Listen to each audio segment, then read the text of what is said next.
তো আমরা single source shortage পাথের জন্য কয়েকটা অ্যালগরিদম দেখবো। তার মধ্যে প্রথমটা হচ্ছে বেলম্যান ফোর্ড, দুইজন ভদ্রলোক বেলম্যান এবং ফোর্ড।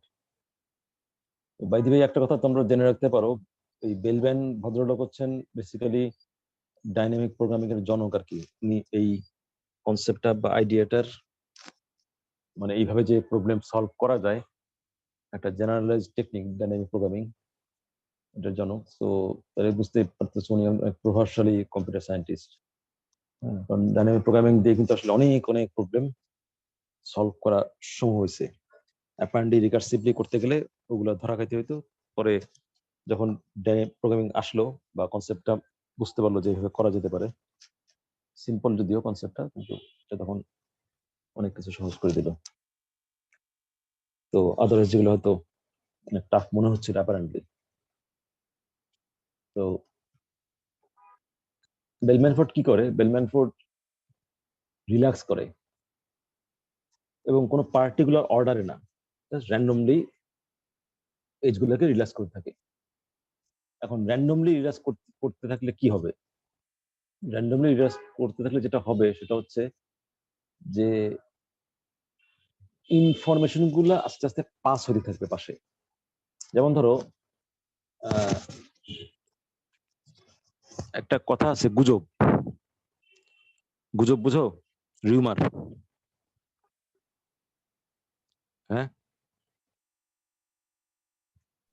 জি স্যার, বুঝছি। জি স্যার। এখন ধরো তোমাদের ফ্রেন্ডের মধ্যে একটা গুজব ছড়ায় পড়ছে আর কি, মানে ছড়ায় পড়ছে মানে এখন শুরু হয়েছে মাত্র গুজবটা, কেউ একজন ইচ্ছা করে ছড়াচ্ছে মনে করো।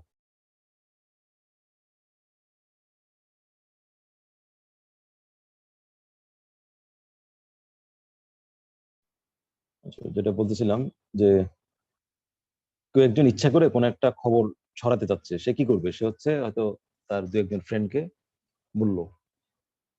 মানুষ তো অনেক রকম থাকে, একটা কিছু একটা মজা করেই হোক বা যে কোনো কারণে হোক সে একটা খবর সবার মধ্যে ছড়াই দিতে চাচ্ছে। এখন সে তার পাশের দুই তিনজনকে বললো। এখন পাশের দুই তিনজনকে বললে কিন্তু সাথে সাথেই সবাই জেনে যাচ্ছে না। জানছে ওই দুইজন। এরপরে কি হবে? ওই দুজন যখন আরেকজনের সাথে গল্প করবে, এমনি সিম্পলি গল্প করবে, তখন কি হবে? এটা মজার খবর সে জানাই দিল ওই দুজনকে। তাহলে আর ওই দুজন থেকে আরো দুইজন বা চারজন জেনে গেল। এইভাবে আস্তে আস্তে কিন্তু সবাই জেনে যাবে। এখন ফ্রেন্ডদের মধ্যে কথাবার্তা বলা এটা তো কন্টিনিউয়াসলি হচ্ছে, তাই না? ইন্টারাকশন তো কন্টিনিউয়াসলি হচ্ছে। কিন্তু ওই যে একজন যে একটা কথা ছেড়ে দিল বাজারে, হ্যাঁ, ওই কথাটা সবার মধ্যে যাইতে কিন্তু একটা সময় লাগবে। কিভাবে যাবে?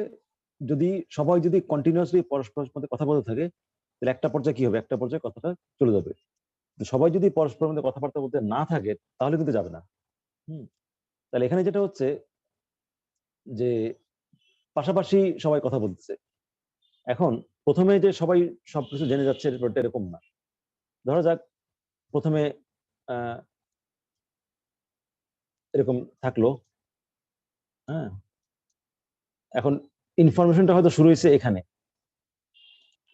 এখানে শুরু হয়েছে এই জায়গাটায়।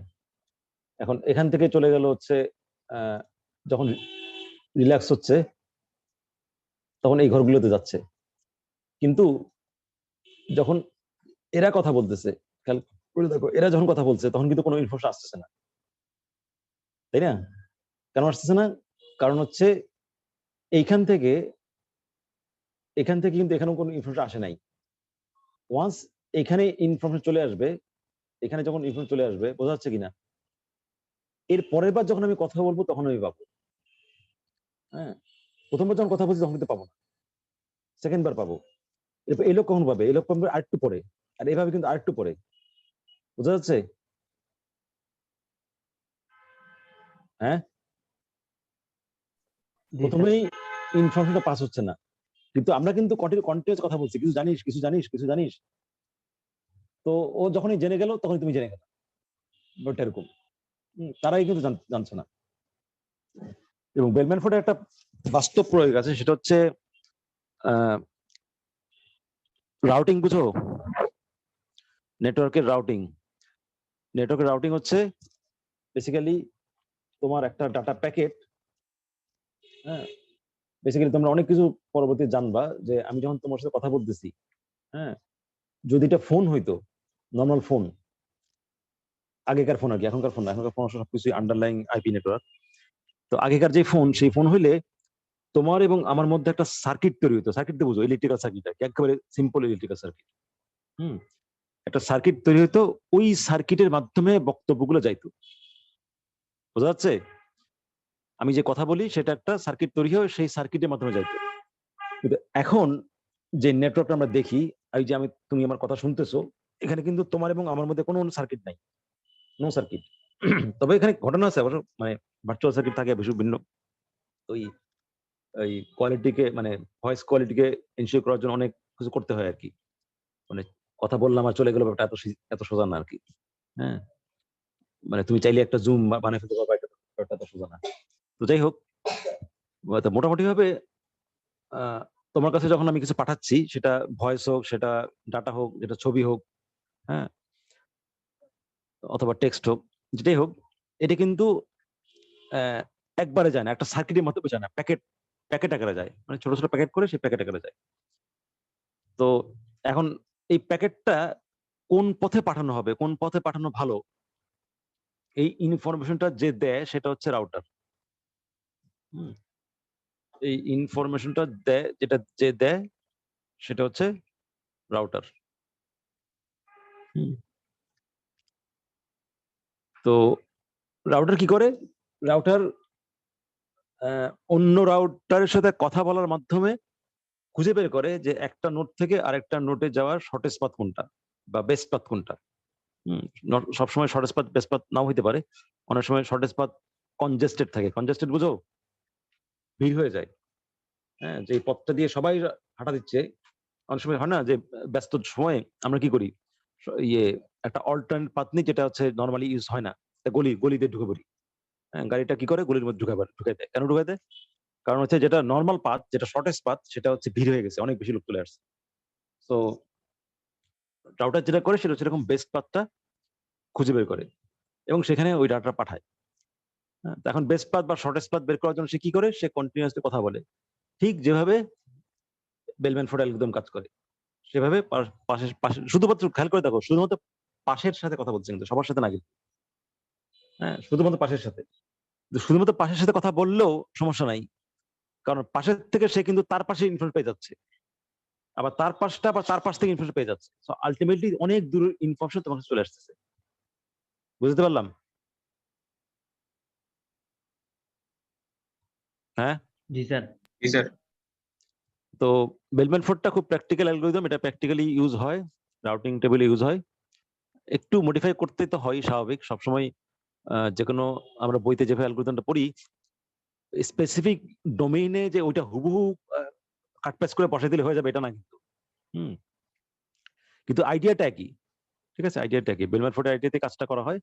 আর সব রাউটারের যে অ্যালগরিদম গুলো আছে, সবগুলো যে বেলম্যান ফোর্ড তা কিন্তু না।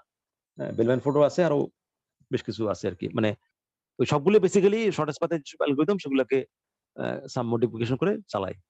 হ্যাঁ, যেমন বলা হয় distance vector routing, link state routing, একটা হচ্ছে এক একটা শর্টেস্ট পাথ অ্যালগরিদমের উপর বেস করে দাঁড় করানো হয়েছে। আচ্ছা, তো বেলম্যান ফোর্ড কি করে, কিভাবে করে?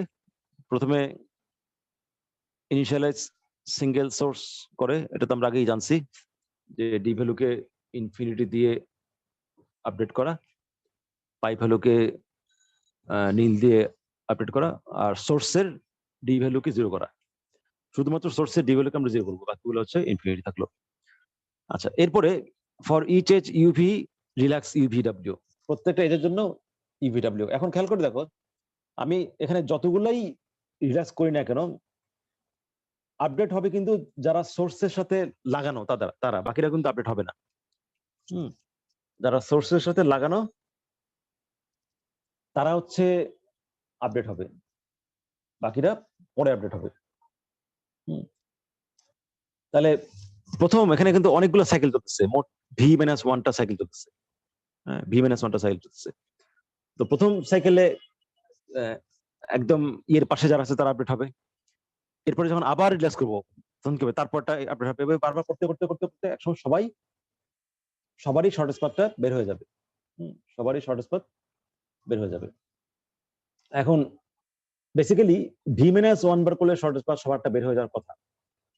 হ্যাঁ, v-1 বার করলে সবারটা শর্টেস্ট পাথ বের হয়ে যাওয়ার কথা। এটা লজিকটা খুব সিম্পলি বোঝা যায় এইভাবে, ইনফরমালি এভাবে বোঝা যায়। সেটা হচ্ছে যে তুমি যদি এরকম করো, সরি, মানে তুমি যদি এরকম করো, ধরো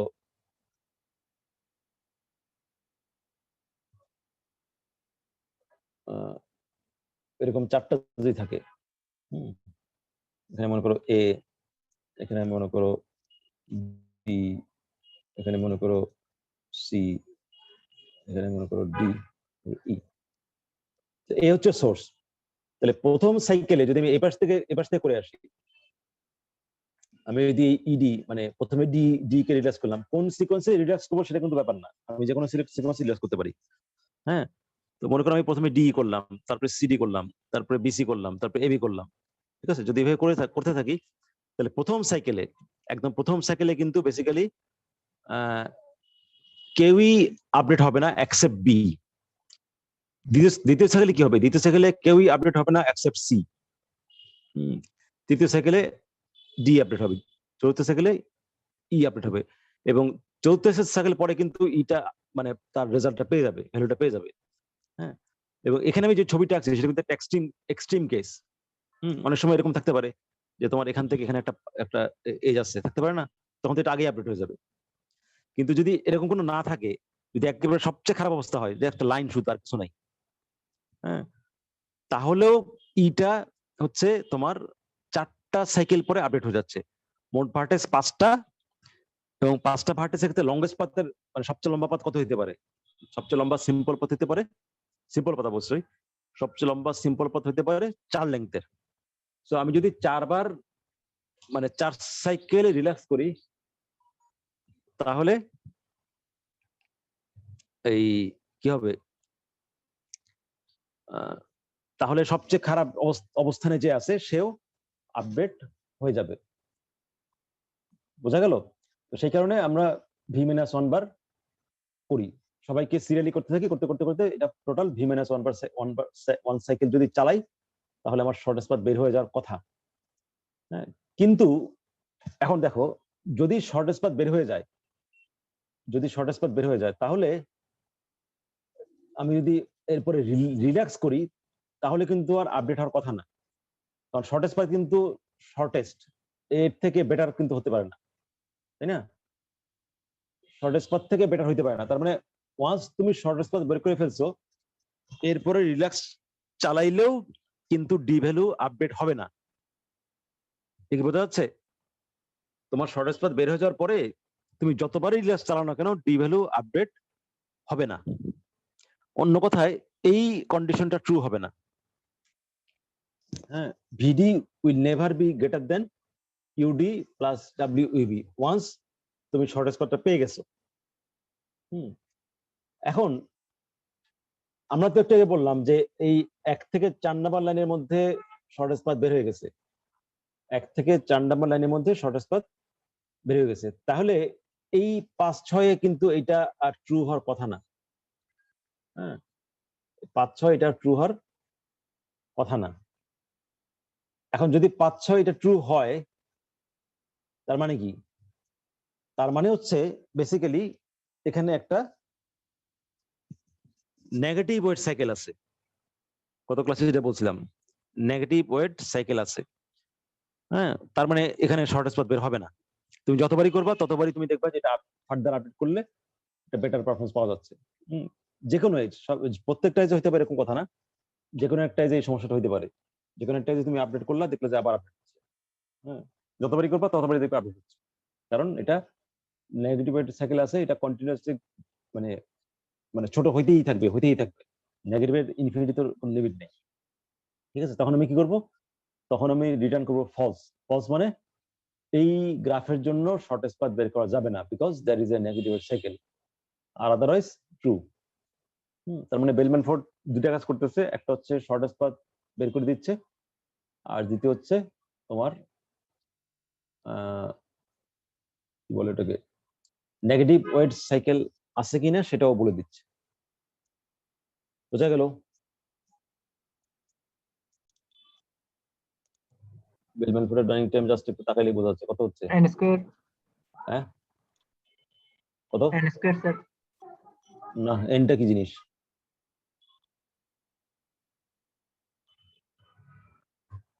এখানে তো বেসিক্যালি গ্রাফের ক্ষেত্রে আমরা দুটো শব্দ ইউজ করি, ভি এবং ই, ভার্টেক্স এবং এজ। হ্যাঁ, কারণ এখানে ভার্টেক্স বেশি হলে যে এজ বেশি হবে এমন কোনো কথা নেই, কম হইতে পারে। ভার্টেক্স বেশি হলে এজ কম হইতে পারে, বেশি হইতে পারে, সে কারণে আমরা দুইটাকে আলাদাভাবে হিসাব করি আর কি। শুধু ভার্টেক্সের নাম্বার দিয়ে হিসাব করলে এখানে হবে না। কি হবে তাহলে? b plus a প্লাস হবে? প্লাস হবে নাকি কি হবে? into e ওই উপরের লুপে। হ্যাঁ, ভি ইন্টু ই, মানে এটা হচ্ছে E for each edge. For each edge মানে কি? ই। মানে আর এজ সবগুলো এজের জন্য।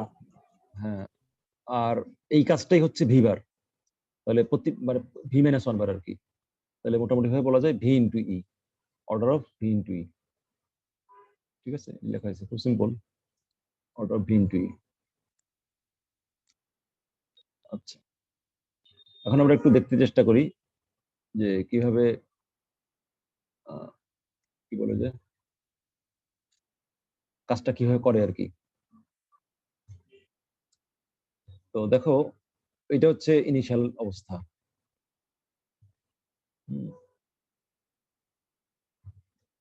এটা হচ্ছে ইনিশিয়াল অবস্থা। এখান থেকে আমি দেখতেছি যে সবাই ইনফিনিটি, সবাই ইনফিনিটি, শুধু তোমার এই এসটা হচ্ছে জিরো, মানে এসটা হচ্ছে সোর্স আর কি। সিঙ্গেল সোর্স শর্ট পাই তো সোর্স জানাইতে হয়, সোর্স জানাইছি। এটা তো একটু ছোট করতে হবে মনে হচ্ছে।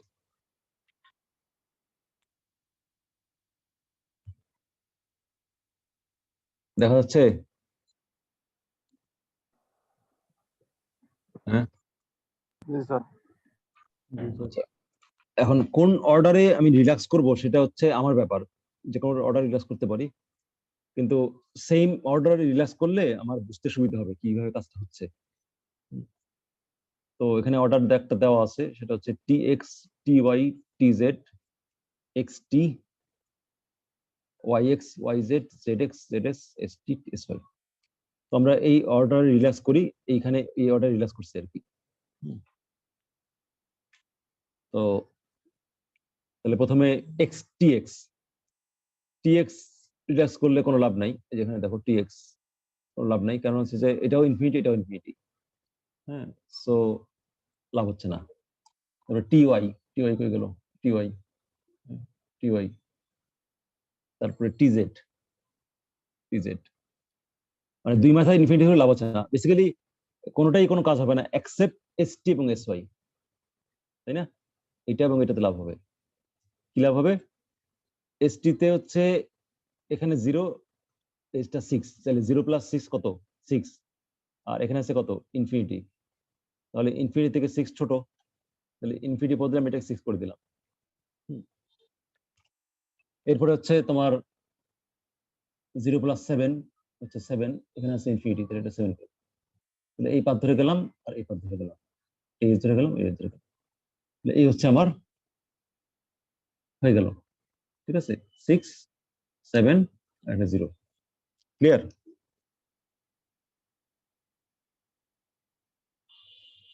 এটা হচ্ছে ফার্স্ট স্টেপ, মানে ফার্স্ট সাইকেল শেষ। এখন সেকেন্ড সাইকেল চালালে দেখো টি এক্স, এখন কিন্তু টি এক্স কাজ হবে, এখন টি এক্স কাজ হবে। এখন টি এক্স কাজ হবে। টি এক্স কত হবে? 6 5 11, তাই না? আগে ছিল কত? আগে ছিল ইনফিনিটি, লিখে রাখি 11, কিন্তু আপডেট হবে বারবার। তারপর টি ওয়াই ছিল কত? টি ওয়াই ছিল হচ্ছে আগে ছিল 7, তাই না? ওয়াই ভ্যালু ছিল 7, বোঝা যাচ্ছে কিনা? হ্যাঁ, ওয়াই ভ্যালু ছিল 7, আর এখান থেকে আসলে 6 আর 8 14 হয়, লাভ নাই তো, আগেই তো ভালো, সো এটা আপডেট করব না। দেন হচ্ছে টিজেড। আর এখানে দেখো কোন পাথ ধরে গেছি আমরা, এখন এই পাথ ধরে গেছি, এখানে এই পাথ ধরে গেছি। পরবর্তীতে চেঞ্জ হয়ে যেতে পারে। তারপর টিজেড, টিজেড হচ্ছে এখানে 6 - 4, 6 - 4 মানে হচ্ছে -2, সরি 2 হবে। কোন পথ ধরে যাচ্ছি আমরা, এই পথ ধরে গেলে এখানে 2 পাচ্ছি। তাহলে 2 লিখি, এটা হচ্ছে 2, এইট হলো। এবার হচ্ছে xt, x এর থেকে t, x এর থেকে t হচ্ছে 11 আর -2 মানে 9, কিন্তু আগেই 6 আছে, তো এটা কিছু হবে না।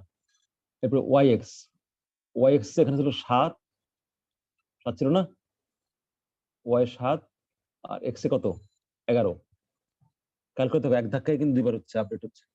হুম 11, তাহলে 7 - 3 কত হয়, 7 - 3 হচ্ছে 4, আর এখানে আছে 11, তাহলে কত হবে এখানে, এখন একটা বাদ চলে যাবে, এটা বাদ, তার মধ্যে বসবে কত, তার মধ্যে বসবে এখানে 4। এবং তুমি খেয়াল করে দেখো এখন এইটা বাদ চলে যাবে, এটা বাদ। এখন গেছি কোথায়, গেছি কোন পথ দিয়ে, আমরা গেছি হচ্ছে এই পথ দিয়ে, এই পথ দিয়ে গেছি, ঠিক আছে। আচ্ছা, তাহলে yx এর কাজ শেষ। এরপর yz, yz এ আগেই তো 2, আপডেট হবে না, কারণ 7 আর 9 16, এখানে অলরেডি 2 আছে। আচ্ছা, এরপর হচ্ছে zx, zx 2 এর সাথে 9, আগেই 4 আছে, আপডেট হবে না। তারপরে zs, zs s এর মান 0, সো বেটার, আপডেট হবে না। st, st 06 যা আছে তাই, আপডেট হবে না। sy 7 যা আছে তাই, আপডেট হবে না। তাহলে দেখা যাচ্ছে কি 6 4 2 7, ঠিক আছে না, মিলছে এখানে, ঠিক আছে না, ঠিক নাই?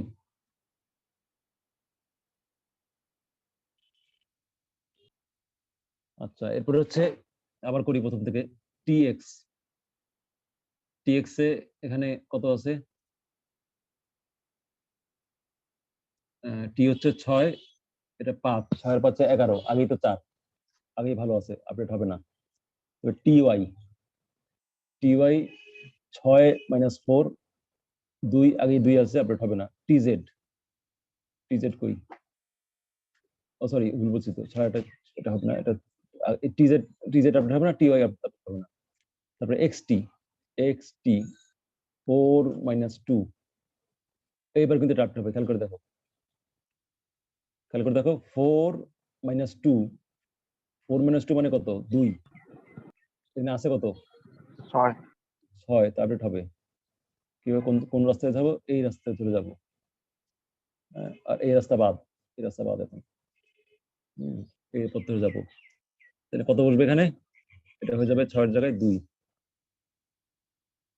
আচ্ছা, কোনটা করলাম, xt করলাম। এরপর yx, yx হচ্ছে 7 আর -3, আগেই 4 আছে, এখনো 4, আপডেট হবে না। এরপর হচ্ছে yz, yz এ তো আপডেট হবে না, 7 আর 9 16, 2 আছে। তারপরে zx, zx 7 আর 2 9, আগেই 4 আছে, হবে না। zs, এটাও হবে না। st, st এটা হবে না। sy, এটাও হবে না, তাহলে কাজ শেষ।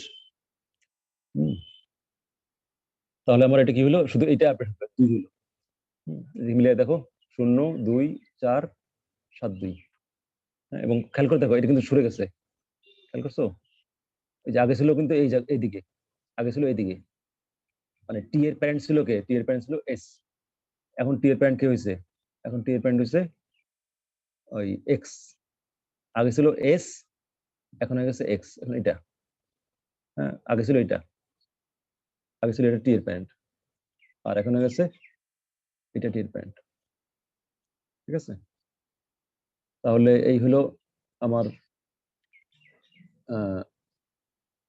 আর একটা ধাপ বাকি, মোট 3 ধাপ করা হয়েছে, 1 ধাপ বাকি। দেখি ওখানে কি হয়। প্রথমে কোনটা জানি করবো,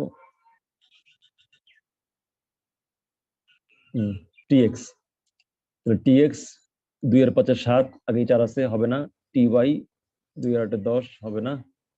tz 2 - 4, এই দেখো tz, খেয়াল করে দেখো এখানে কিন্তু আপডেট হচ্ছে। tz এ z এর মান হচ্ছে 2। গতবারে আপডেট হচ্ছে কেন? হচ্ছে কারণ হচ্ছে গতবারে কিন্তু এটা আপডেট হয়ে গেছিল। হ্যাঁ, তার ফলে এখন এই ইনফরমেশনটা এখন এখানে চলে আসতেছে। দেখো 2 - 4 কত হয়?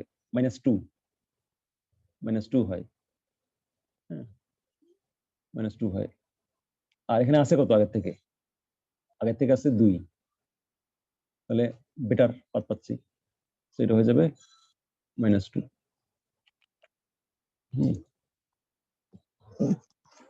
আচ্ছা, এটা কিন্তু আগে কিন্তু এখানে ছিল, পরে কিন্তু অনেক গ্রুপ পাস খাইতে খাইতে খাইতে খাইতে আপডেট হতে হতে শেষ পর্যন্ত এখানে এসে -2 করছে। আগে সে এইভাবে ছিল, এখন কোথায় যাচ্ছে? এখান থেকে এখানে, এখান থেকে এখানে, এখান থেকে এখানে, এখান থেকে এখানে, অনেক ঘুরে গেছে, যে কারণে এই রেজাল্টটা পাইছি আমরা। আচ্ছা, তাহলে কোনটা করলাম? টিজেড শেষ। এরপরে এক্সটি আপডেট হবে না। তারপরে ওয়াইএক্স, ওয়াইএক্স হচ্ছে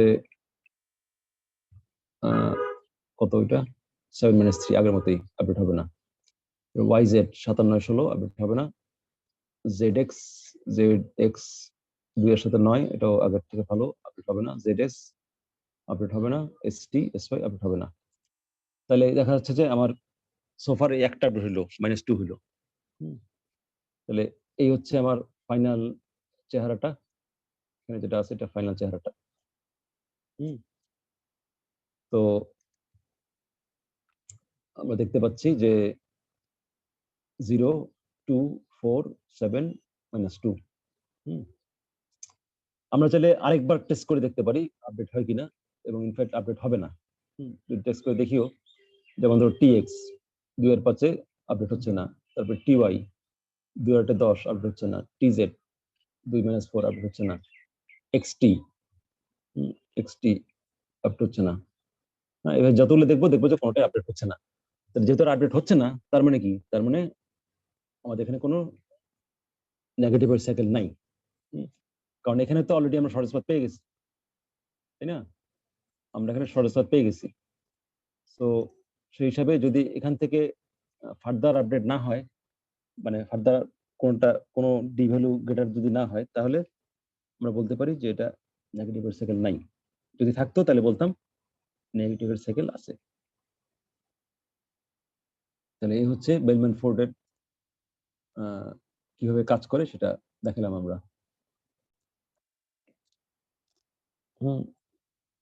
ডাক্সটা একজন বড় প্রভাবশালী কম্পিউটার সায়েন্টিস্ট। ওনার বেসিক পড়াশোনা ছিল ফিজিক্সে। বেসিক্যালি প্রথম যুগের যারা কম্পিউটার সায়েন্টিস্ট তারা সবাই আইদার ম্যাথমেটিশিয়ান অথবা ফিজিসিস্ট এরকম কিছু। একদম প্রথম দিকে যারা ছিলেন তারা সবাই ছিল ম্যাথমেটিশিয়ান। পরবর্তীতে ফিজিসিস্ট এবং ইলেকট্রিক্যাল ইঞ্জিনিয়াররাও কম্পিউটার সায়েন্স নিয়ে কাজ করা শুরু করছেন। উনি মূলত ফিজিক্সের লোক ছিলেন, পরবর্তীতে কম্পিউটার সায়েন্স নিয়ে কাজ করছেন এবং খুবই প্রভাবশালী।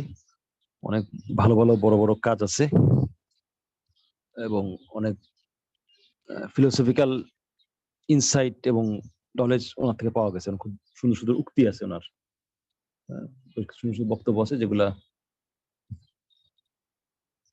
অনেক উপকারী, অনেক কিছু বোঝা যায় বা জানা যায় বা বোঝা যায়। যেমন এখন একটা কথা ছিল যে প্রোগ্রামিং হচ্ছে একটা উঁচু লেভেলের অ্যাপ্লাইড ম্যাথমেটিক্স, প্রায়োগিক গণিত। প্রোগ্রামিং হচ্ছে মূলত একটা উচ্চ পর্যায়ের প্রায়োগিক গণিত, অ্যাপ্লাইড ম্যাথমেটিক্স। তো উনি একটু ফান করেই বলছেন যে যারা poor mathematician they should better remain pure mathematician. যারা পুয়ার ম্যাথমেটিশিয়ান তাদের পিওর ম্যাথমেটিশিয়ান হয়ে থাকা উচিত। তো এখানে আসলে ম্যাথমেটিশিয়ানদের যে করছে ব্যাপারটা এরকম না। এখানে মূলত যেটা বলা হয়েছে সেটা হচ্ছে যে প্রোগ্রামিং বুঝতে হলে ম্যাথমেটিক্যাল ম্যাচুরিটি দরকার। ম্যাথমেটিক্সের প্রায়োগিক দিক সম্বন্ধে সচেতন থাকা দরকার। আমি জাস্ট কিছু ম্যাথমেটিক্যাল রুলস জানি, কিন্তু ওটাকে প্র্যাকটিক্যালি আমার মতো করে অ্যাপ্লাই করতে পারি না। যেমন একটা যেটা দেখলাম বেলম্যান ফোর্ডের অ্যালগরিদম, কি বলছি, এটা রাউটিং ইউজ হয়। এখন রাউটিং যখন ইউজ হয় তখন তো এটাকে নেটওয়ার্কের যে ডোমেইন সেই ডোমেইনের জন্য উপযুক্ত করে নিতে হবে, কিন্তু স্টিল সেটা পুরোপুরি ম্যাথমেটিক্স। হ্যাঁ, ওটা কিন্তু ম্যাথমেটিক্স থেকে বের হয়ে আসে নাই। সো তুমি ম্যাথমেটিক্সও থাকতে হবে একেবারে পারফেক্ট লেভেলে, আবার তোমার ওই কি বলে ওই পার্টিকুলার ফিল্ডের জন্য এটাকে অ্যাডাপ্ট করে নিতে হবে, পার্টিকুলার ফিল্ডের জন্য ওটাকে সাজিয়ে নিতে হবে। তো এই দুইটা কাজ যারা একসাথে করতে পারে, ম্যাথমেটিক্যাল ম্যাচুরিটিও থাকবে, আবার প্র্যাকটিক্যাল ইম্পর্টেন্স, প্র্যাকটিক্যাল আসপেক্ট গুলা ভালো মতো বুঝবে, রিলেট করতে পারবে, হ্যাঁ, তাদেরই আসলে প্রোগ্রামিং এ আসা উচিত। ইনফ্যাক্ট আসলে এই একটা গুণই কিন্তু প্রোগ্রামারদের জন্য যথেষ্ট। তুমি স্কুল কলেজে কত ভালো ছিলা না কত খারাপ ছিলা সেটা আসলে ম্যাটার করে না, যদি তুমি লজিক্যালি চিন্তা করো এবং বাস্তবে একটা সমস্যার সাথে লজিক কি মিলাইতে পারো। লজিক শুধু ওই পাজল সলভ করার জন্য, মজা করার জন্য তা না, বা ধাঁধার জন্য না।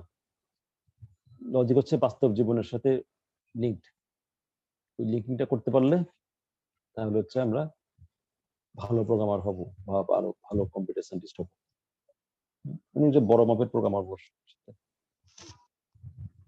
যার যে কিছু থিওরি দিয়েছে এরকম না, বুঝতে পারছো যে এত বড় একটা অ্যালগরিদম দিচ্ছে, অবশ্যই হবে। তো ডেক্সটার অ্যালগরিদম একটা মজা আছে, মজাটা দেখাই তোমাকে। মজা হচ্ছে ডেক্সটার অ্যালগরিদমটা হুবহু প্রিমের অ্যালগরিদমের মতো।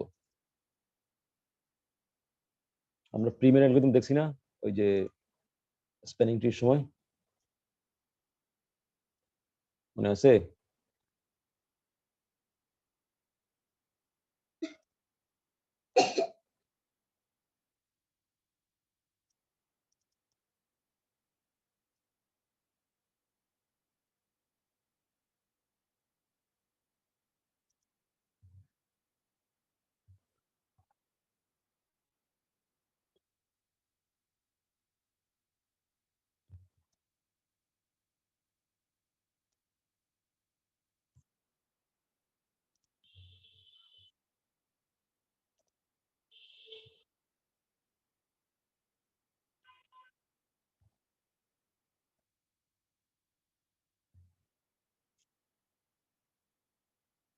স্ক্রিন দেখা যাচ্ছে?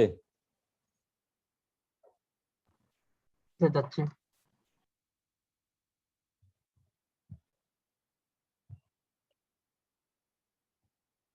দেখো এই হচ্ছে প্রিম, বাম দিকে, ডান দিকে ডেক্সট্রা।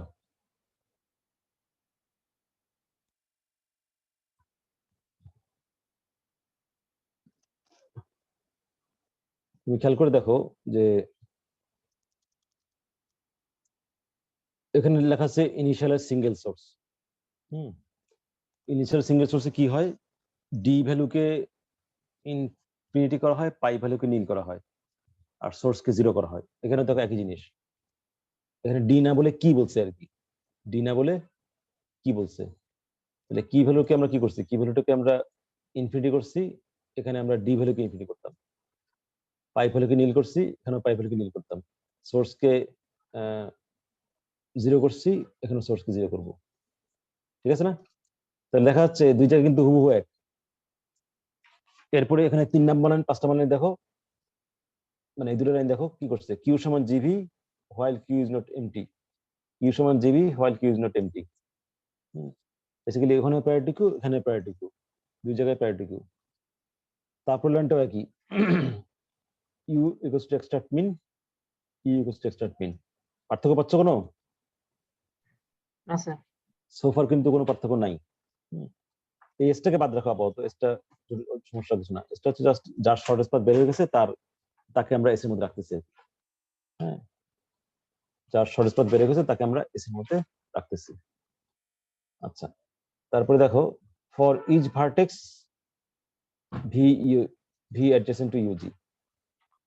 হ্যাঁ, এখানে for each vertex V adjacent to U G, এখানে কি ছিল? রিল্যাক্স।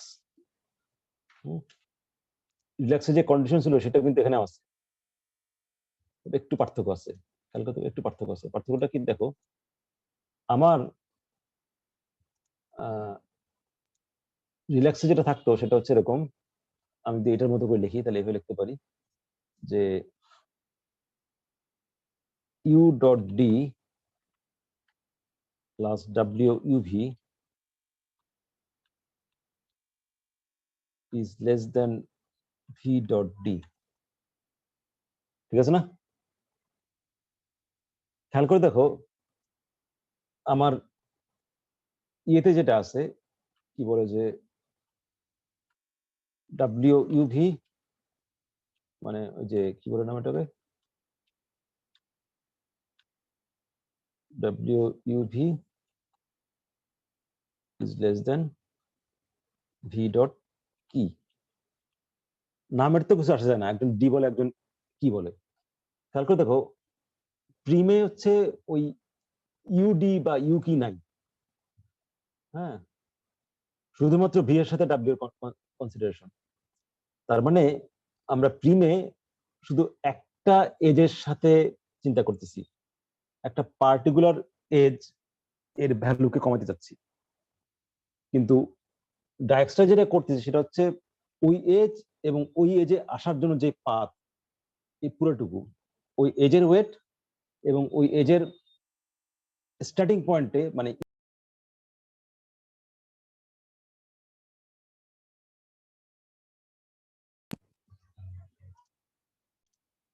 যে কি জানি, হ্যাঁ, তো আমরা এখন ইউডিটাকেও হিসাব করতেছি। ইউডিটা কি? ইউডিটা হচ্ছে সোর্স থেকে ইউ পর্যন্ত আসার জন্য যে কস্টটা লাগে সেই কস্টটা, তাহলে সেই cost in addition to that ইউভির কস্ট। এই দুইটা জিনিস আমরা একসাথে কনসিডার করতেছি যখন আমরা শর্টেজ পয়েন্টে কাজ করতেছি। প্রিমের ক্ষেত্রে বা মিনিমাম এক্সপেন্ডিচারের ক্ষেত্রে আমরা ইউ পর্যন্ত আসার জন্য যে কস্ট সেটাকে কোনো কনসিডারেশনে নিচ্ছি না। আমরা শুধু লাস্ট যে এজটা ইউজ হচ্ছে সেই সেই এজটাকে আমরা কনসিডারেশনে নিচ্ছি। কেন করতেছি এটা?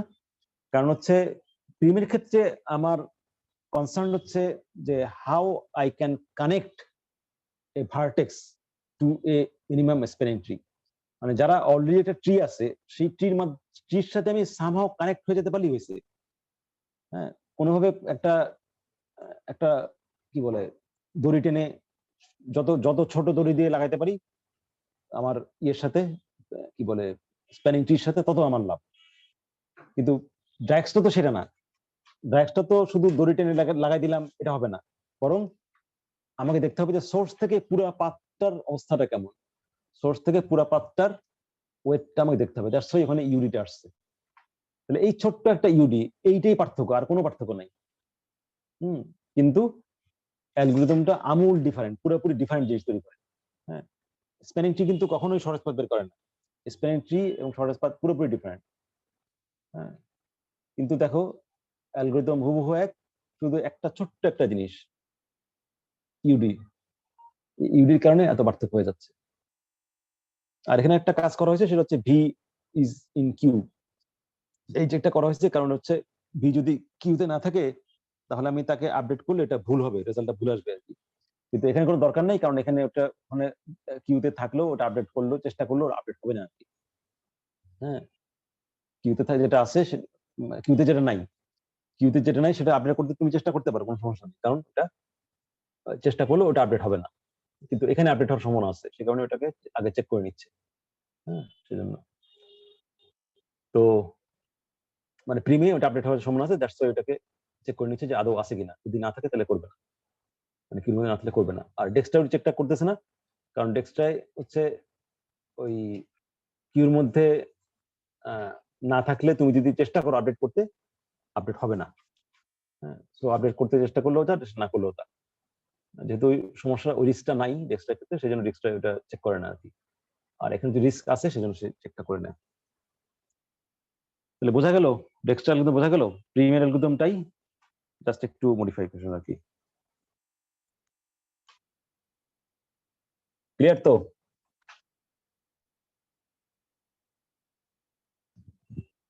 হ্যাঁ, জি স্যার।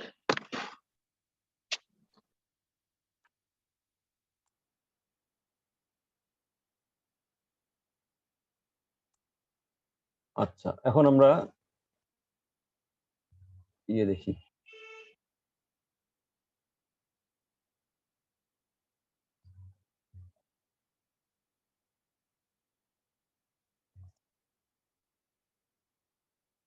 এখন আমরা প্রিমের অ্যালগরিদমটা বুঝতে চেষ্টা করি।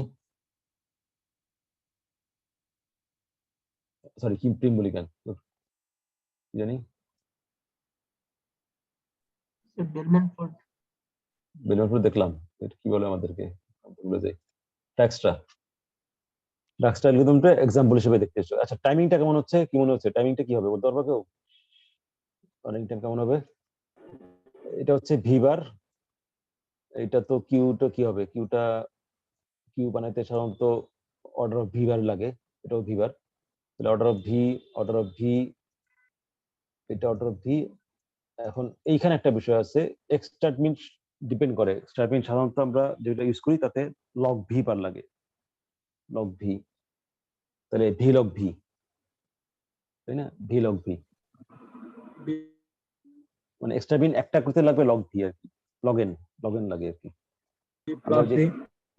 হ্যাঁ কি বললা? ভি প্লাস ভি না, ভি লগ ভি। আর রিল্যাক্স করতে যদিও তোমার এমনি কোনো সময় লাগে না, কিন্তু একটা বিষয় আছে, রিল্যাক্স করতে গেলে তখন তোমার ওই ওই ডি ভ্যালু যখন আপডেট হয়ে যাবে তখন তোমার কিউটাকে আপডেট করতে হবে না, কিউটাকে কিন্তু চেঞ্জ করতে হবে। হ্যাঁ, ওই যে ইনক্রিজ কি বা ডিক্রিজ কি করতে হবে। তো ইনক্রিজ কি বা ডিক্রিজ কি বেসিক্যালি ইনক্রিজ কি না, তো ডিক্রিজ কি করতে গেলে তোমার আবার লগ ভি সময় লাগবে। তাহলে এখানে লাগবে ই লগ ভি, এখানে লাগবে ই লগ ভি, কারণ প্রত্যেকটা এজের জন্য করতেছে কাজটা ই লগ ভি, আর এখানে লাগছে ভি লগ ভি। তাহলে V plus E log V হচ্ছে হিসাবে আর কি। ওরা কত বেশি দেখে তো।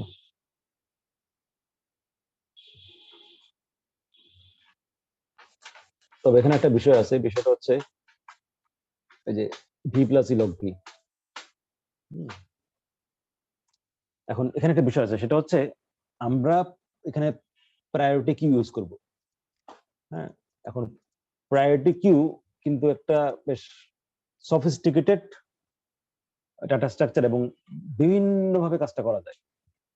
যেমন একদম বেকুব যদি হও, তুমি সিম্পল অ্যারে ইউজ করে করতে পারো, কোনো ধরনের হিপ টিপ কিছু ইউজ করো না, তখন কিন্তু আবার ইনক্রিজ কে বা ডিক্রিজ কে আবার অর্ডার অফ এন সময় লাগবে। লগ দিতে পারবা না, স্টার্ট মিন ইনক্রিজ কি করতে পার লগ এন সময় লাগবে, তখন সহজে পারবা না। তো তুমি চাইলে এটাকে অনেক সময় সাপেক্ষ করে করতে পারো, আবার চাইলে এটাকে অনেক ফাস্ট করতে পারো। তো আবার আরেকটা বিষয় আছে যে তুমি স্পেসিফিক কোন একটা পার্টিকুলার এক্সট্রাক্ট মিনের সময় হয়তো বেশি থাকতে পারে, কিন্তু গড় সময়কে কমায় আনতে পারো। তো গড় সময়কে কমানোর জন্য কিছু স্পেশাল ধরনের হিপ আছে, যেমন এখানে একটা হিপের কথা বলা আছে, ফিবোনাচি হিপ। ফিবোনাচি হিপে যেটা হয় সেটা হচ্ছে গড় সময়টা কমে আসে। হ্যাঁ, ওভারঅল এটাকে বলে অ্যামোর্টাইজড অ্যানালাইসিস, অ্যামোর্টাইজড কস্ট।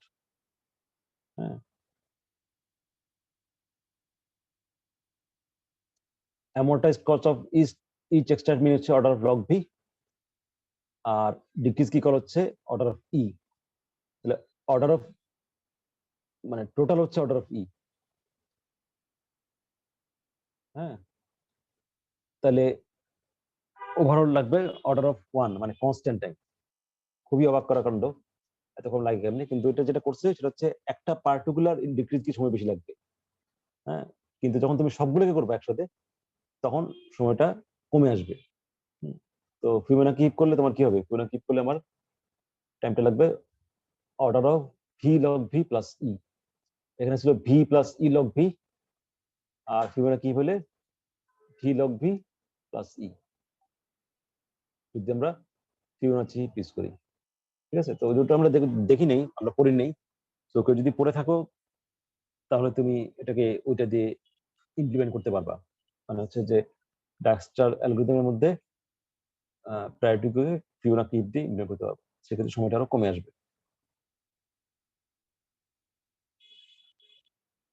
আচ্ছা, আমরা তাহলে অ্যালগরিদম আমরা কিভাবে কাজ করে সেটা একটু দেখি। এখানেও আগের মতো একটা গ্রাফ নেওয়া হয়েছে। এই গ্রাফে এখানে কিন্তু ওরকম কোনো সিরিয়াল নাই যে এই সিরিয়ালে তোমাকে সোর্স থেকে আস্তে আস্তে আস্তে আসতে হবে, তুমি যে কোনো ভাবে ইচ্ছা আসতে পারো। তো প্রথমে আমরা কি করলাম, এসটাকে 0 করলাম, এসটা সোর্স, বাকি সব ইনফিনিটি, বাকি সব ইনফিনিটি। ঠিক আছে, আচ্ছা এখন কি করতে হবে, আমাকে এই সোর্স থেকে যেখানে যাওয়া যায় সেখানে যেতে হবে। এটা কিন্তু সিম্পল, ওটার মতো সবগুলোকে করতে হবে না, শুধু সোর্স থেকে কোথায় যাওয়া যায় সেখানে যাই। সোর্স থেকে যাওয়া যায় টিতে, সোর্স থেকে যাওয়া যায় ওয়াইতে। তাহলে টিতে গেলাম হয়ে গেল 10, ওয়াইতে গেলাম হয়ে গেল কত 5। এই যে T5 Y, sorry T10 Y 5, বোঝা গেছে না? বোঝা গেছে? জি স্যার। এরপরে আমি সোর্স থেকে এই কিউ থেকে কাকে বের করবো, টি কে বের করবো নাকি ওয়াই কে বের করবো? কাকে বের করবো?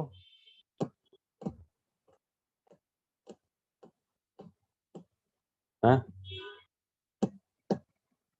কিউ থেকে বের করবো যেটা মিনিমাম, যার ডি ভ্যালু মিনিমাম। 0 তো আগেই বের হয়ে গেছে, 0টা কালো করে দিচ্ছি। তাহলে এখন বের হবে ওয়াই, কারণ ওয়াই এর ডি ভ্যালু হচ্ছে কত 5, আর টি এর ডি ভ্যালু হচ্ছে 10। তাহলে আমি ওয়াই কে বের করলাম। ওয়াই কে বের করলে ওয়াই থেকে কোথা কোথায় যাওয়া যায়? ওয়াই থেকে যাওয়া যায় হচ্ছে টিতে। টিতে কষ্ট কত?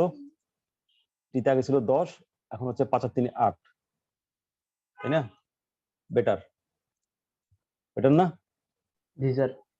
তাহলে 8 গেলাম, এই 8 করছে এখানে। ঠিক আছে, 8 করছে। আচ্ছা, এরপরে যাওয়া যায় হচ্ছে এদিকে এক্স এ যাওয়া যায়। এক্স এ ছিল হচ্ছে ইনফিনিটি, আর 5 আর 9 14, তাহলে 14 করলাম, 14 করলাম। এরপরে আর কোথাও যাওয়া যায়? এদিকে যাওয়া যায়, 5 আর 2 7, আগে ছিল ইনফিনিটি, 7 করলাম। ঠিক আছে না? জি স্যার। তাহলে 5 হয়ে গেল, 5 এর কাজ শেষ, মানে ওয়াই কাজ শেষ। এরপরে সবচেয়ে ছোট কি? এরপর সবচেয়ে ছোট হচ্ছে জেড। তাহলে জেড কে বের করি। জেড কে বের করলে জেড এর থেকে কোথায় যাওয়া যায়? জেড এর থেকে যাওয়া যায়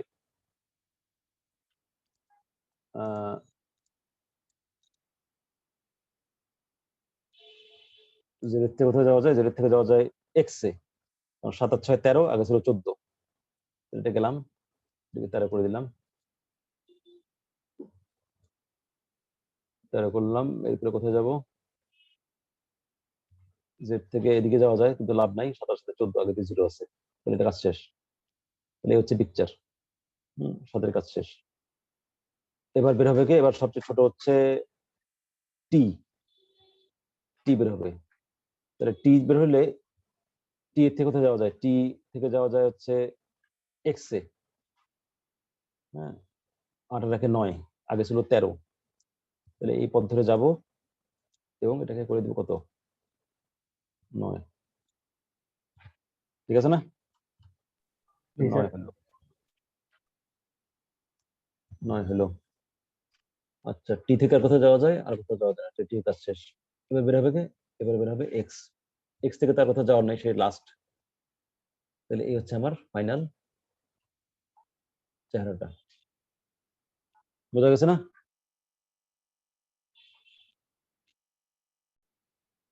আমরা 24 বলছিলাম যে শর্টেস্ট পাথ অ্যালগরিদমের কয়েকটা ভেরিয়েন্ট আছে। তো চ্যাপ্টার 24 আমরা সিঙ্গেল সোর্স শর্টেস্ট পাথ এই ভেরিয়েন্টটা দেখছি, আর চ্যাপ্টার 25 আমরা অল পেয়ারস শর্টেস্ট পাথ এই ভেরিয়েন্টটা দেখব। তো অল পেয়ারস বোঝাই যাচ্ছে যে এখানে প্রত্যেকটা ভার্টেক্স থেকে প্রত্যেকটা ভার্টেক্সে যাওয়ার পাথ আমরা বের করব। প্রত্যেকটা ভার্টেক্স থেকে প্রত্যেকটা ভার্টেক্সে যাওয়ার শর্টেস্ট পাথ বের করব।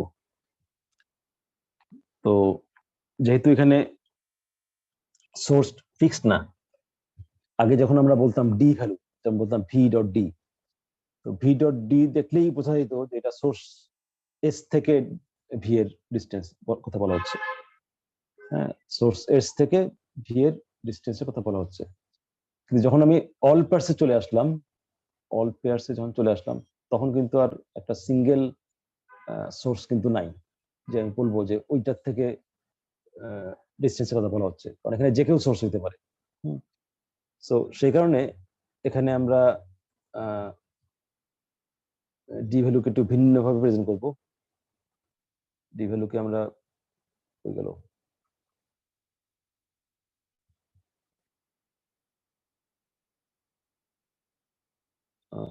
আছে নাকি, এইভাবে প্রেজেন্ট করবো ডিআইজে।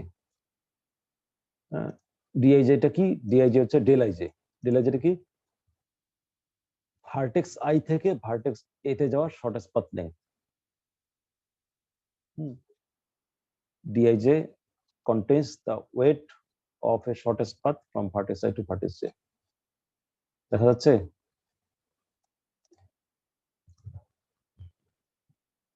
ডিআইজে হচ্ছে the weight of a shortest path from vertex I to vertex J. এখানে সোর্স হচ্ছে I, এ হচ্ছে J। সো আমরা সবার শর্টেস্ট পাথ যদি আমি নিই, তাহলে যেটা পাবো সেটা হচ্ছে একটা matrix D11, D12, D13, D14, D15, তারপরে D21, D22, D23, D24, D25, তারপরে D31, 32, 34, 35 এরকম 33, 34, 35 এরকম। তাহলে আমরা ডি ভ্যালুটা দিয়ে শর্টেস্ট পাথের ওয়েটটা প্রকাশ করব। তো একদম শুরুতেই তো আর শর্টেস্ট পাথ বের হয়ে যাবে না, শর্টেস্ট পাথ হচ্ছে ধাপে ধাপে বের হবে। সো ইনিশিয়ালি এটা একটা এস্টিমেট হবে, পরে সেটা আমাদের অ্যালগরিদম আপডেট করবে, ডি ভ্যালুটাকে আপডেট করবে। আর এখানে ওয়েট ম্যাট্রিক্সটাকে আমরা আগে যেরকম ডাব্লিউ ইউভি লিখতাম এইভাবে লিখবো না, আমরা লিখবো ডাব্লিউ আইজে। ডাব্লিউ আইজে মানে কি? ডাব্লিউ আইজে মানে হচ্ছে যে আই থেকে জেতে যাওয়ার যেই ডিরেক্টেড এজ আছে তার ওয়েট। হ্যাঁ, আই থেকে জেতে যাওয়ার যে ডিরেক্টেড এজ আছে তার ওয়েট। যদি এটা আনডিরেক্টেড হয় তাহলে আমার ডাব্লিউ আইজে ডাব্লিউ জে আই দুটাই লিখতে হবে একসাথে। হ্যাঁ, আলাদা করে দুইটাই লিখতে হবে। আচ্ছা, আর যদি আই এবং জে সমান হয় তাহলে ডাব্লিউ আই এর মান হবে 0। হ্যাঁ, আই এবং জে যদি সমান হয় তাহলে ডাব্লিউ আই এর মান হবে 0।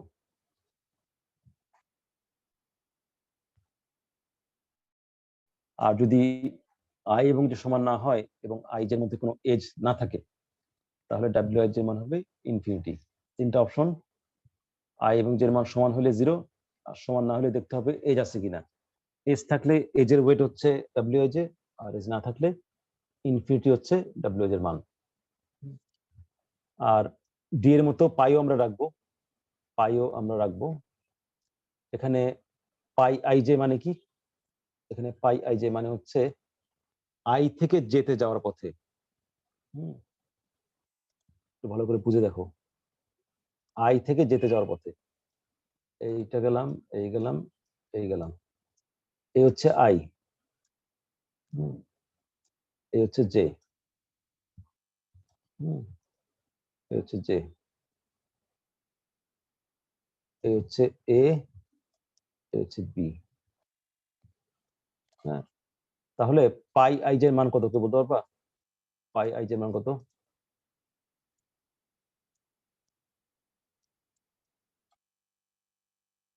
পাই আই জে হচ্ছে আই থেকে যেতে যাওয়ার পথে জে এর ঠিক আগের যে ভার্টেক্স সেটা।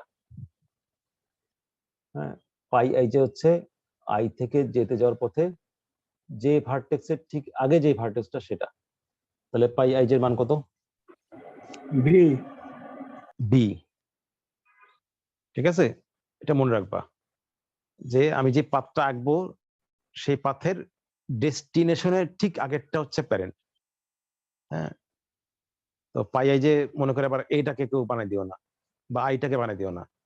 এটা হচ্ছে আই থেকে যেতে যাওয়ার পথে সবগুলো পাথ শেষ করার পরে ঠিক আমি ডেস্টিনেশনে পৌঁছার ঠিক আগের ভার্টেক্সটা হচ্ছে তার প্যারেন্ট। তাহলে পাই আই যে মান হচ্ছে এখানে বি। আচ্ছা, এখানে হচ্ছে প্রিন্ট পাথ, কিভাবে পাথ প্রিন্ট করতে হয় প্যারেন্ট ইউজ করে, পাই ভ্যালুটা ইউজ করে। এটা তোমরা পড়লে বুঝবে আশা করি পরবর্তীতে যখন তোমার বিষয়গুলো জানা হয়ে যাবে। আচ্ছা, এখানে বেশ কিছু আলোচনা আছে শর্টেস্ট পাথের সাথে ম্যাট্রিক্স মাল্টিপ্লিকেশনের সম্পর্ক দেখানো হয়েছে এবং ম্যাট্রিক্স মাল্টিপ্লিকেশনের যে সম্পর্ক সেই সম্পর্ক এক্সপ্লয়েট করে একটা অ্যালগরিদম এখানে দাঁড় করানো হয়েছে। তো আমরা এটাকে অত বেশি গুরুত্ব দিচ্ছি না, পরবর্তীতে যদি আমাদের সময় থাকে আমরা হয়তো ওটা দেখলেও দেখতে পারি। আমরা এই চ্যাপ্টারের মূল যে অ্যালগরিদম যেটা হচ্ছে মোর পাওয়ারফুল বা এখানে যেটা আছে সেটা হচ্ছে ভালো, বাট সেটার থেকেও এখন যেটা দেখো সেটা আরো ভালো আর কি। এটা রানিং টাইম হচ্ছে v⁴, আর যদি চালাকি করা যায় তাহলে v³ log v পর্যন্ত করা যায়, v³ log v। হ্যাঁ, আর এখন আমরা যেটা দেখবো ফ্লয়েড ওয়ার্শালের অ্যালগরিদম। এটা রানিং টাইম হচ্ছে v³, ওটা ছিল v³ log v একটা গুণ ছিল, আর এটা হচ্ছে এক্স্যাক্টলি v³ দিয়ে আমরা অল পেয়ারস শর্টেস্ট পাথ বের করতে পারি।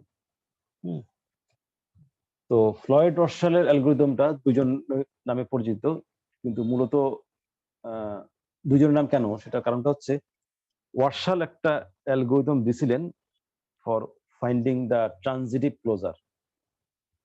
ট্রানজিটিভ ক্লোজার কি সেটা পরে আসতেছি। তো ফ্লয়েড যেটা করলেন সেটা হচ্ছে ওই ওয়ার্শালের ট্রানজিটিভ ক্লোজারের যে অ্যালগরিদম সেটা এক্সটেন্ড করলেন টু শর্টেস্ট পাথ।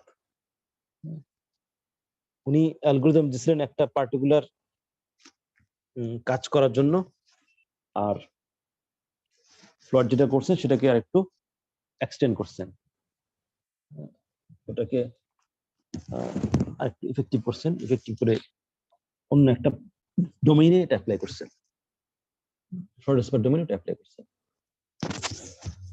আচ্ছা, তো কিভাবে এটা কাজ করে?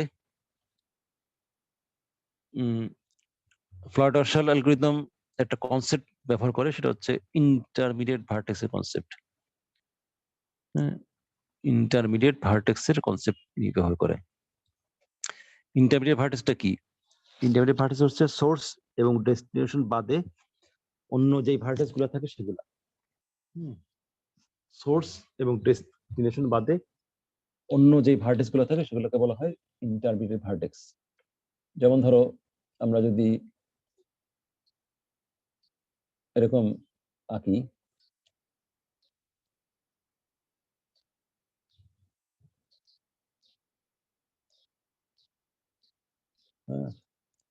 ধরো এটা হচ্ছে এ,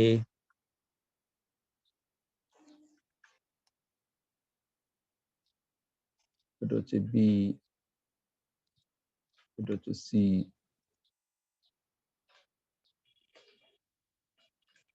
ডি, এটা হচ্ছে ই, এটা হচ্ছে এফ, এটা হচ্ছে জি। এখন দেখো আমরা এ থেকে জিতে যাচ্ছি মনে করো, তাহলে এ থেকে জিতে গেলে আমার ইন্টারমিডিয়েট ভার্টেক্স কোনটা?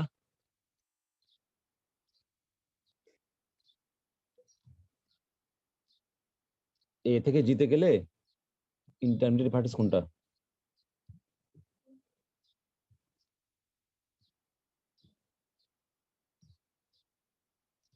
হ্যাঁ,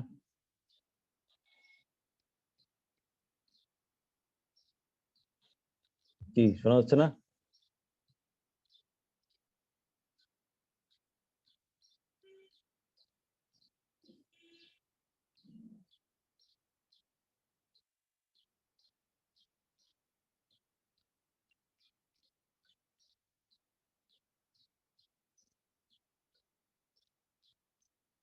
বলো।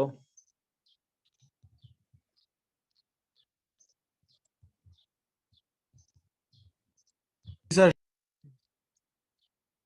এ থেকে জিতে যাওয়ার জন্য ইন্টারমিডিয়েট ভার্টেক্স হচ্ছে B C D E F. আমি একটা কাজ করি, সেটা হলো যে আমরা এই পাতটুকু নিই। তাহলে এই পাতটুকু আগের পাতের একটা সাবপাত না, আগের পাতের একটা সাবপাত। এখন এইখানে কি বি সি ডি এই তিনটা ইন্টারমিডিয়েট ভার্টেক্স।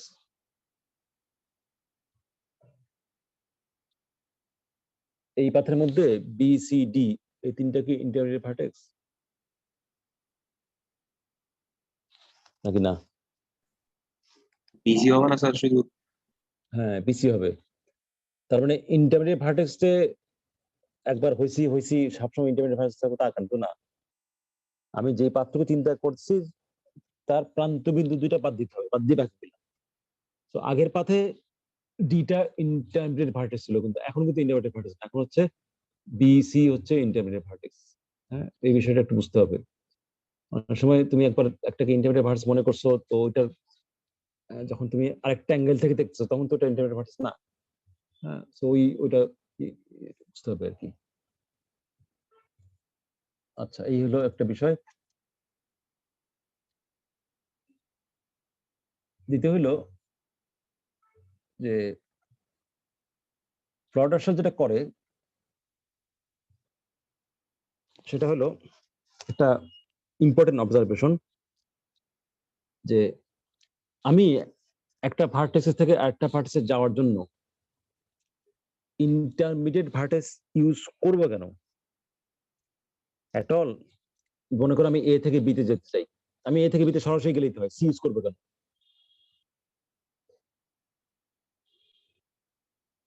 হ্যাঁ, যেমন ধরো এ থেকে বি, বি থেকে সি, সি থেকে মনে করো এরকম আছে, ধরো এ বি সি। এখন আমি এ থেকে বিতে যেতে পারি সরাসরি, কিন্তু আমি সি হয়ে যাব কেন? যাব যাওয়ার পেছনে আসলে একটাই কারণ থাকতে পারে, সেটা হচ্ছে যে মনে করো এটার ওয়েট হচ্ছে 7, এটার ওয়েট হচ্ছে 2, এটার ওয়েট হচ্ছে 3। এই একটাই কারণ থাকতে পারে, সেটা কি? সেটা হচ্ছে কস্ট কমে আসা। মানে হচ্ছে আমি এ থেকে বিতে সরাসরি গেলে যেই কস্ট, ঘুরে গেলে তার থেকে কস্ট কম। শুধুমাত্র তখনই আমি কিন্তু একটা ঘুরে যাওয়ার প্রশ্ন আসে, আদারওয়াইজ তো ঘুরে যাওয়ার কোনো দরকার নেই। কেন আমি ঘুরে যাবো? যেখানে আমি সরাসরি যেতে পারতেছি সেখানে তো আমার ঘুরে যাওয়ার কোনো কারণ নেই। সো ইন্টারমিডিয়েট ভার্টেক্স ইউজ করলে আমার কস্টটা কমে আসবে। এখন আমাকে ইন্টারমিডিয়েট ভার্টেক্স ইউজ করার স্বাধীনতা যত বেশি দেবে, তত হচ্ছে আমার কস্টিংটা কমে আসার সম্ভাবনা তত বাড়বে, ঠিক না? ইন্টারমিডিয়েট ভার্টেক্স ইউজ করার স্বাধীনতা আমাকে যত বেশি দেওয়া হবে, তত হচ্ছে আমার কস্টিংটা কমিয়ে আনার একটা সুযোগ বাড়তে থাকবে। মনে করো আমার টোটাল ভার্টেক্স আছে 6টা, 1 number, 2 number, 3 number, 4 number, 5 number, 6 number. হ্যাঁ, 1 নাম্বার ভার্টেক্স, 2 নাম্বার ভার্টেক্স, এবং 6টা ভার্টেক্স আছে। এখন আমাকে বলা হলো যে তুমি 1, 2, 3 এই তিনটাকে ইন্টারমিডিয়েট ভার্টেক্স হিসেবে ইউজ করবা, 4, 5, 6 ইউজ করতে পারবা না। তাহলে যে শর্টেস্ট পাথ বের হবে সেটা কি ভালো হবে, নাকি আমাকে ইন্টারমিডিয়েট ভার্টেক্স হিসেবে 1, 2, 3, 4, 5 এই 5টা ইউজ করতে দিলে তাহলে সেটা ভালো হবে? কোনটা ভালো হবে? আমাকে বেশি শুধুমাত্র ইউজ করতে দিলে বেশি ইউজ করতে ভালো হবে। সো এখানে যেটা করা হয় সেটা হচ্ছে যে কম সংখ্যক ইন্টারমিডিয়েট ভার্টেক্স ইউজ করে একটা শর্টেস্ট পাথ এস্টিমেট বের করা হয়। তারপরে আস্তে আস্তে একটা একটা করে ভার্টেক্স অ্যাড করা হয়, অ্যাড করে করে তোমার শর্টেস্ট পাথ এস্টিমেটকে আরেকটু ভালো করা হয়, আরেকটু ভালো করা হয়, আরেকটু ভালো করা হয়, এরকম। সো এখানে তাহলে আমাকে একটা জিনিস দেখতে হবে, সেটা হচ্ছে যে শর্টেস্ট পাথের এস্টিমেট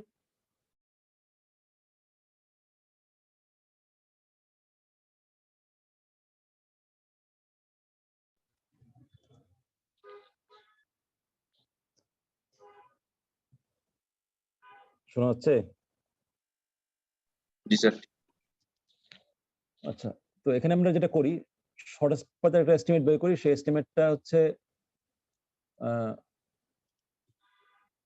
সেই এস্টিমেটে বলা থাকে যে আমরা ইন্টারমিডিয়েট ভার্টেক্স হিসেবে কাকে ইউজ করতেছি। হ্যাঁ, ইন্টারমিডিয়েট ভার্টেক্স হিসেবে কাকে ইউজ করতেছি। তো এইভাবে লিখি আমরা ডি আই জে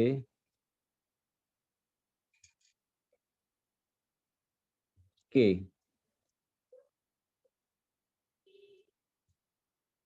এটা হচ্ছে আর আমার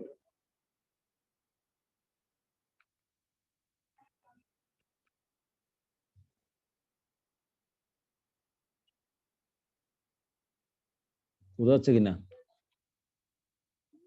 দেখতে তো ভালো হলো না। D I J K.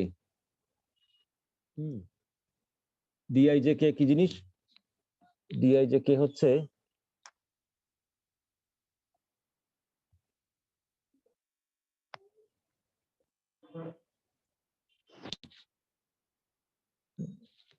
ডিআইজে হচ্ছে আই থেকে জেতে যাওয়ার শর্টেস্ট পাথ এস্টিমেট, যেখানে ইন্টারমিডিয়েট ভার্টেক্স হিসাবে ইউজ করা হয়েছে এই ভার্টেক্স গুলো 1 2 3 আপ টু কে। এই ভার্টেক্স গুলোকে ইন্টারমিডিয়েট ভার্টেক্স হিসেবে ইউজ করা হয়েছে। হ্যাঁ, বাদ বাকিগুলা ইউজ করা হয় না, মানে k+1 k+2 k+3 এগুলো ইউজ করা হয় নাই। তো আমরা একটা রিলেশনশিপ বের করব এই ডিআইজে কে এর উপর। হ্যাঁ, ডিআইজে কে এর ছোট কে থেকে বড় কে এর মানটা কিভাবে বের করা যায়, এরকম একটা রিলেশনশিপ আমরা এস্টাবলিশ করতে চেষ্টা করব। ঠিক আছে? তো কিরকম সম্পর্কটা কিরকম? The Floyd-Dorsal algorithm exploits a relationship between path P and shortest path from I to J with all intermediate vertex in the set 1 to k-1. হ্যাঁ, তো একটা পাথ থাকবে যেটা হচ্ছে ইউজ করা হচ্ছে ইন্টারমিডিয়েট ভার্টেক্স হিসাবে 1 থেকে k পর্যন্ত, আরেকটা হচ্ছে 1 থেকে k-1 পর্যন্ত। এই দুইটার মধ্যে একটা সম্পর্ক তৈরি করতে চেষ্টা করা হয়। কিভাবে করা হয় দেখো, মনে করো আমার একটা পাথ আছে। হ্যাঁ, আই থেকে জেতে যাওয়ার একটা পাথ আছে।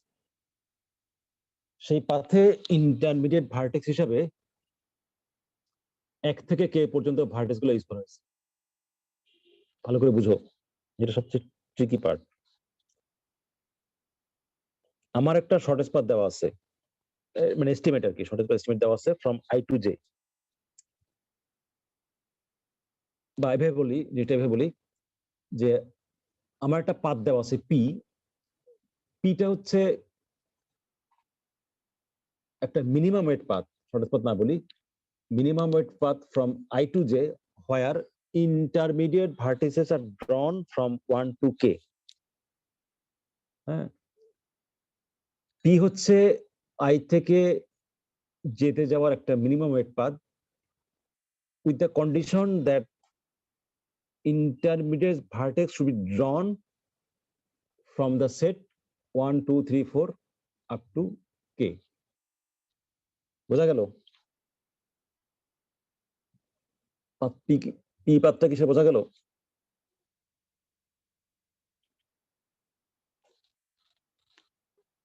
হ্যাঁ,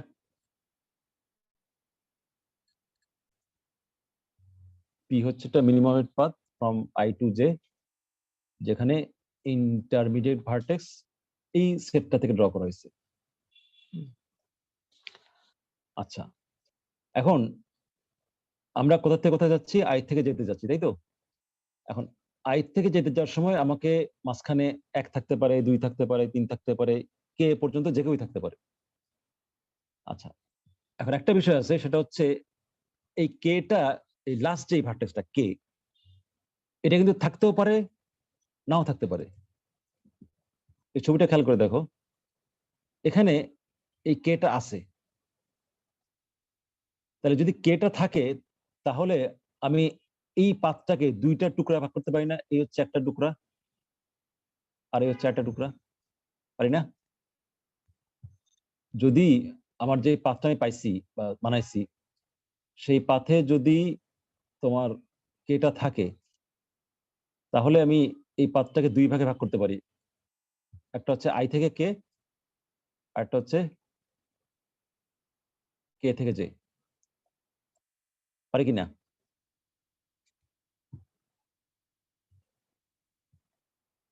কিছু বলার না দেখি। जी सर। আর যদি পারি, তাহলে এই যে P1 যেটা পাইলাম, এখানে P1 দেখাচ্ছে না? P1 হচ্ছে আই থেকে কে, আর P2 হচ্ছে কে থেকে জে। এখন P1 এ কি আমি এইটা ব্যবহার করছি নাকি এটা ব্যবহার করছি?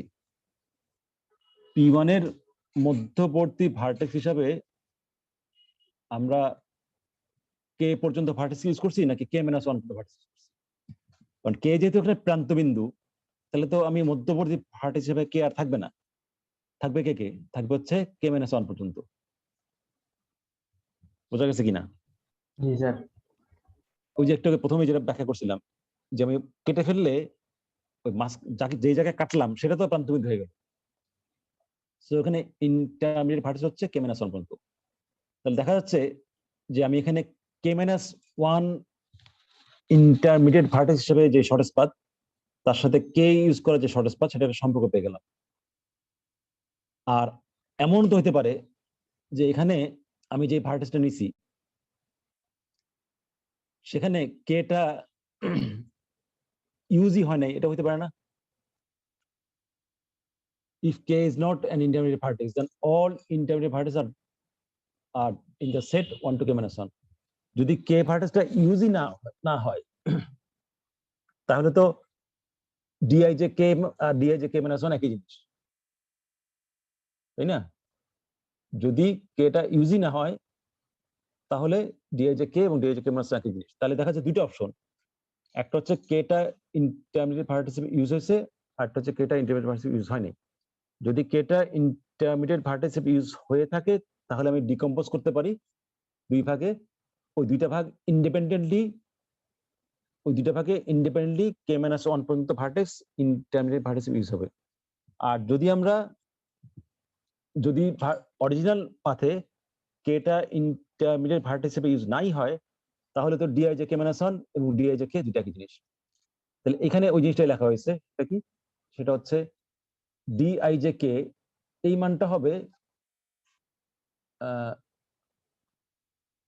হবে আইদার DIJ K-1 অথবা DIK K-1 plus DKJ K-1। DIK কি জিনিস? DIK হচ্ছে এটা, এইটুক, সরি, DIK হচ্ছে এইটুক, আর DKJ কতটুক? এইটুক। এবং এখানে কিন্তু কোনোটাই কে ইউজ হয় না, সো এটা K-1 পুরো হবে K-1। তাহলে DIJ K সমান হচ্ছে আইদার DIJ K-1 অথবা DIK K-1 plus DKJ K-1। তাহলে এটা হচ্ছে DIJ K এর একটা রিকার্সিভ ফর্মুলেশন। আর এটা হচ্ছে বেস কেস। বেস কেসটা কি? যদি কে এর মান 0 হয়, কে এর মান 0 মানে কি? কোনো মধ্যবর্তী ভার্টেক্স নাই সরাসরি। তাহলে সরাসরি হওয়ার ক্ষেত্রে কি হবে? আইদার এজ আছে অথবা এজ নাই। এজ থাকলে এজের ওয়েটটাই হবে DIJ এর ওয়েট, আদারওয়াইজ ইনফিনিটি। বোঝা গেল? এই হচ্ছে আমার ফ্লয়ড-রাসেল যে রিকার্সিভ ফর্মুলেশনটা ইউজ করবে সেটার বর্ণনা আর কি। তো আমরা ফ্লয়ড-রাসেল রিকার্সিভ ফর্মুলেশনটা জানলাম। এরপরে আমরা দেখবো এটা আর কি, অ্যালগরিদমটা কিভাবে কাজ করে।